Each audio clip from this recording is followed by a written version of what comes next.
Silence can scream louder than any word ever spoken.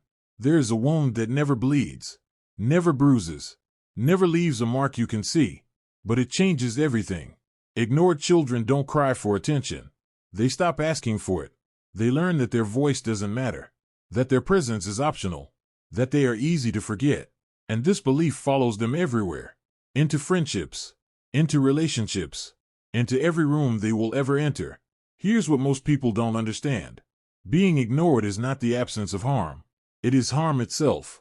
The brain registers emotional neglect the same way it registers physical pain. The same areas light up. The same chemicals flood the system. But there is no wound to show anyone. No proof. Just a quiet, constant ache. Children who are ignored learn to become invisible.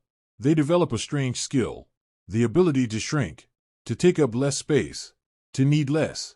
To expect less. They become experts at reading rooms. At sensing mood shifts. At adjusting their behavior to avoid being a burden. This hyper-awareness doesn't go away. It becomes their operating system. As adults, they apologize for existing. They over-explain. They say sorry for things that aren't their fault. They become people pleasers, not because they want to, but because they learned that being useful is the only way to be kept around. And here's the hidden motive no one talks about. Ignored children often become the most giving adults. The ones who always listen, who always help, who always show up. Not because they are naturally selfless, but because they are still trying to earn the attention they never got. They are still proving their worth, still trying to be seen. But there's a cost. They attract people who take, people who sense their willingness to disappear, to not ask questions, to not demand anything. And the cycle continues. Because when you grow up invisible, you believe that's all you deserve to be.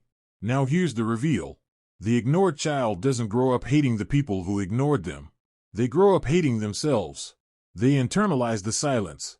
They believe they were ignored because something is wrong with them, not because the people around them were incapable of giving attention. This is the cruelest part. The child blames themselves for someone else's failure, and they carry that blame into every part of their life. They don't trust compliments. They don't believe love. They wait for people to leave, because deep down, they still believe they are forgettable. But here's what needs to be said. If you were ignored, it was not because you weren't enough.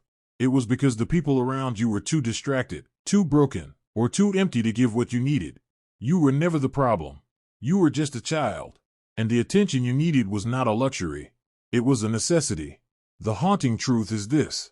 You can spend your whole life trying to be seen by people who will never look. Or you can learn to see yourself, to give yourself the attention you were denied, to stop shrinking, to stop apologizing for taking up space, because you were always worth noticing, even when no one did, especially when no one did. The silence was never about you. It was always about them.